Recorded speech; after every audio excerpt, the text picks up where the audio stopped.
Friends, कैसे आप सब? आई होप आप अच्छे ही होंगे। क्लास 11th का माइक्रो इकोनॉमिक्स का टर्म 2 का लास्ट चैप्टर है ये। ठीक है, चैप्टर नंबर 11 है हमारा। ठीक है, price determination and simple application. तो जल्दी से स्टूडेंट्स इसको खत्म करने की कोशिश करते हैं, उसके बाद हमें स्टैटिस्टिक भी पढ़ना है।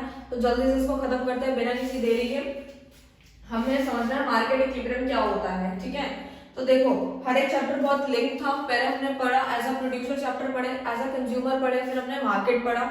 तो यानी मार्केट के अंदर जो प्राइस है वो कैसे डिसाइड होगा, ठीक है, वो हम समझेंगे। फॉर एग्जांपल जैसे ये मार्कर है, ठीक है, मार्कर का आप जो है एग्जांपल ले लीजिए कि ये मार्कर अगर सेलर बोले कि मैं 60 रुपए में दूंगा, ठीक है, और बायर बोले जी मैं तो इसके 10 रुपए ही दूंगा, तो दोनों के प्राइस में बहुत डिफरेंस है और दोनों ही अपनी जगह सही हैं। क्यों?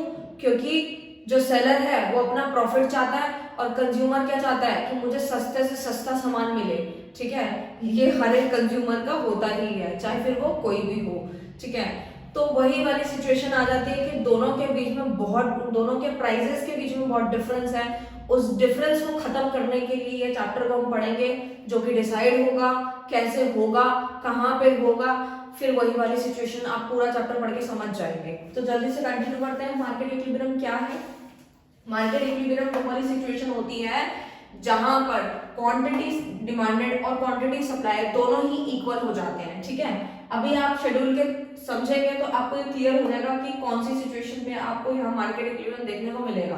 तो जल्दी से मैंने यहाँ पे एक शेड्यूल बनाया है जहाँ पे चॉकलेट के प्राइसेस लिए हैं, क्योंकि आप लोग चॉकलेट्स खाते भी हैं, तो चॉकलेट का एग्जाम्पल बहुत अच्छा है। ठीक है, आइसक्रीम का भी ले सकते थे, कुछ भी ले सकते हैं, बट मेरे को लगा कि ठीक है चॉकलेट सबकी फेवरेट होती है तो चॉकलेट ले ली जानी चाहिए।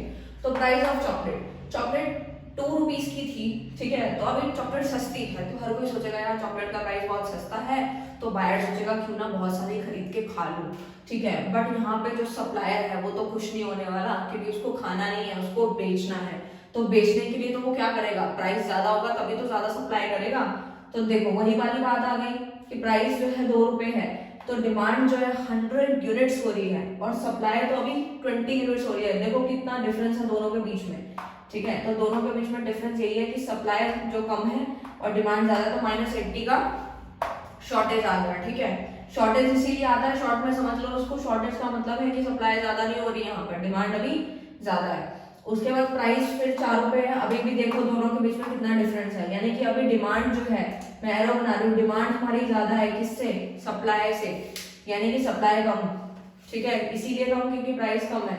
तो यहाँ पे भी क्या आ जाएगा, एक्सेस डिमांड। इसी को ही हम सिचुएशन को एक्सेस डिमांड बोलते हैं। एक्सेस डिमांड का मतलब ये होता है कि जब हमारी डिमांड ज्यादा होती है और सप्लाई कम होती है। लिखना है तो लिख लीजिए, यहाँ पे ऑलरेडी मैंने लिखा हुआ है, समझ गए।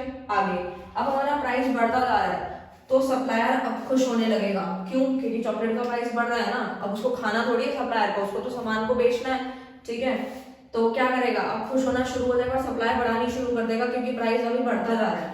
ठीक है, तो बढ़ता जा रहा है तो देखो वो अभी धीरे धीरे बढ़ेगा, लेकिन एक ऐसी सिचुएशन आएगी पहले जहां पे 6 रुपीज पर दोनों ही बराबर है, यानी कि बायर जो है और सप्लायर, ठीक है, बायर और सेलर जो होगा दोनों ही एक पॉइंट पे आके जो है दोनों ही खुश हो गए। कहते हैं कि ठीक है मैं बेचने को तैयार हूँ, बायर कहता मैं खरीदने को तैयार हूँ, दोनों ही बहुत खुश हैं। तो यहाँ पे कोई शॉर्टेज नहीं, कोई सरप्लस नहीं।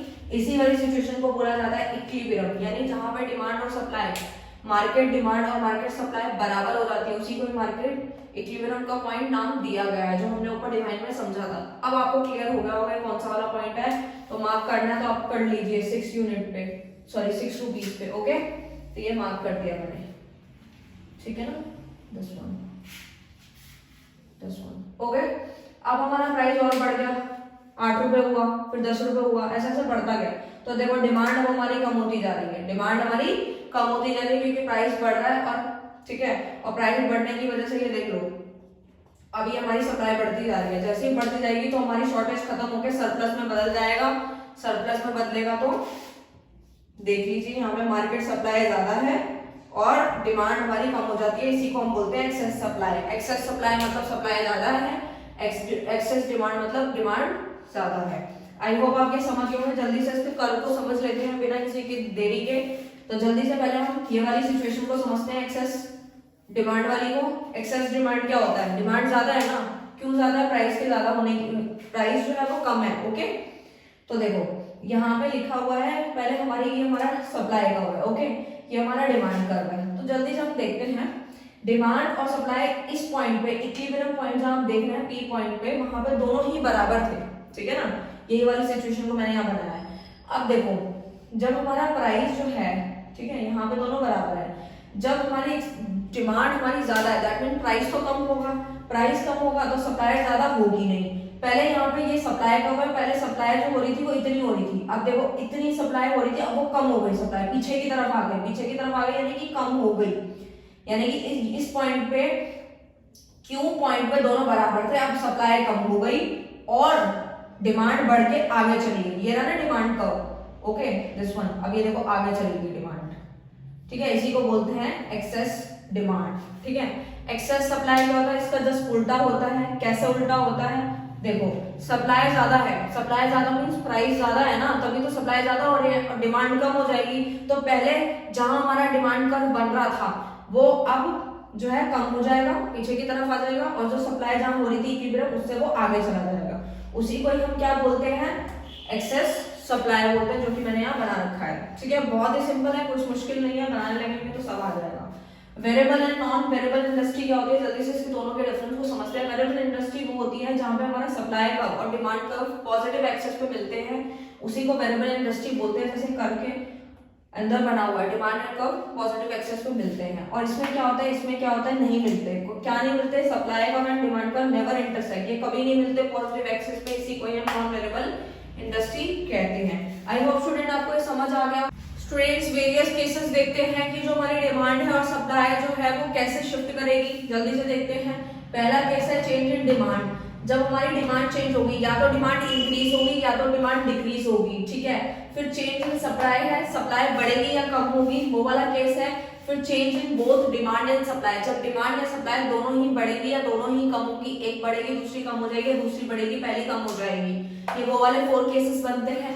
एंड लास्ट क्वेश्चन केसेस होते हैं जिसके अंदर जो हमारी डिमांड और सप्लाई जब चेंज होती है या सप्लाई चेंज होती है, जिसकी वजह से हमारा जो कर्व होगा वो इलास्टिक होगा या इनइलास्टिक होगा। ठीक है, वो है केसेस। तो जल्दी से इसके टॉपिक को कर्व के थ्रू समझते हैं। बहुत ही सिंपल है, बस एक ट्रिक समझ लो, सारे कर्व जो है आप खुद ब खुद बना लेंगे। बस एक ट्रिक समझो कि अगर हमारी डिमांड या सप्लाई बढ़ जाएगी तो हमारा जो कर्व है वो राइट वर्ड की तरफ शिफ्ट करेगा। ठीक है, जब इंक्रीज होगा, डिमांड अगर इंक्रीज होगी तो डिमांड का जो कर्व होगा वो राइट वर्ड शिफ्ट होगा। यानी सिंपल लैंग्वेज में बोलूं तो जब भी डिमांड या सप्लाई बढ़ेंगे तो उनके जो कर्व है वो राइट वर्ड को शिफ्ट होंगे, और अगर डिमांड या सप्लाई कम होंगे तो उनका जो कर्व है वो लेफ्ट वर्ड की तरफ शिफ्ट हो जाएगा।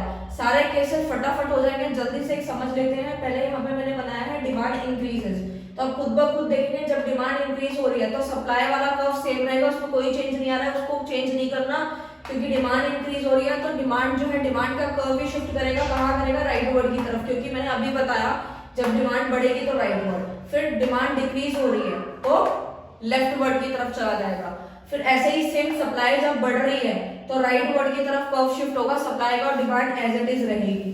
फिर सप्लाई जब डिक्रीज होगी, ठीक है, तो क्या होगा? सप्लाई जो होगा वो लेफ्ट वर्ड की तरफ शिफ्ट हो जाएगा। बहुत ही सिंपल था, वही एक ट्रिक अपनानी है और सारे कर्व बन जाएंगे।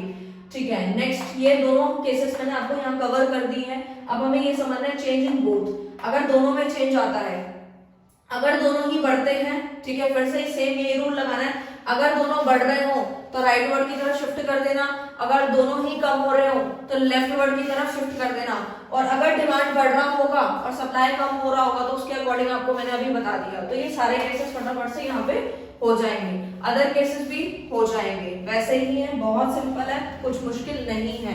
एंड में स्क्रीनशॉट ले लेना, पहले समझ लो, और अगर यहाँ पे क्लैरिफाई ना हो पाए तो कमेंट जरूर करना। ठीक है, और मैं आपको नोट्स भी दे दूंगी, so you don't worry about that. Last topic जो है कवर करते हैं और ये चैप्टर को फिनिश अप करते हैं। प्राइस सीलिंग क्या होता है, प्राइस फ्लोर क्या होता है। प्राइस सीलिंग में क्या होता है कि फिक्स किया जाता है, मैक्सिमम प्राइस जो होता है फिक्स किया जाता है कमोडिटी का, यानी कि इक्विलिब्रियम प्राइस जो होता है उससे कम पे ही फिक्स किया जाता है। इसमें क्या होता है, इसका रीजन क्या है? आप सोचेंगे इक्विलिब्रियम प्राइस से कम क्यों कर रहे हैं? वो इसलिए कर रहे हैं स्टूडेंट्स, देखो, क्योंकि ताकि जो कॉमन पीपल है वो भी अफोर्ड कर सके, उस चीज को खरीद पाए। इसीलिए जो है प्राइस सीलिंग की जाती है और इसके अंदर शॉर्टेज देखने को मिलती है। जाहिर सी बात है क्योंकि इक्विलिब्रियम प्राइस से भी कम है ये, ताकि ज्यादा से ज्यादा जो लोग नहीं खरीद पा रहे वो भी इसको खरीद पाएंगे, ठीक है।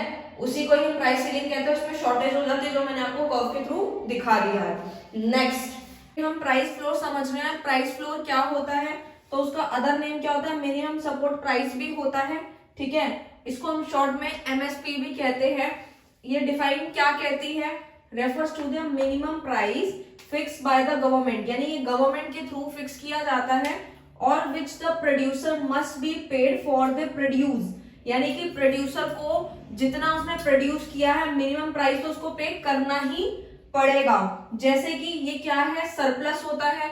सरप्लस कैसे होता है स्टूडेंट्स, तो देखो इसका एग्जांपल दिया है यहाँ पे, agriculture price support. For example agriculture की जो प्रोडक्ट होता है वीट या शुगर केन, अब ये क्यों होता है, ये गवर्नमेंट खुद ही सेट करती है और गवर्नमेंट इसमें बताती है कि जो प्रोडक्ट्स हैं, यानी अगर एक मिनिमम प्राइस जो है वो यहाँ पे फिक्स किया गया है, ठीक है।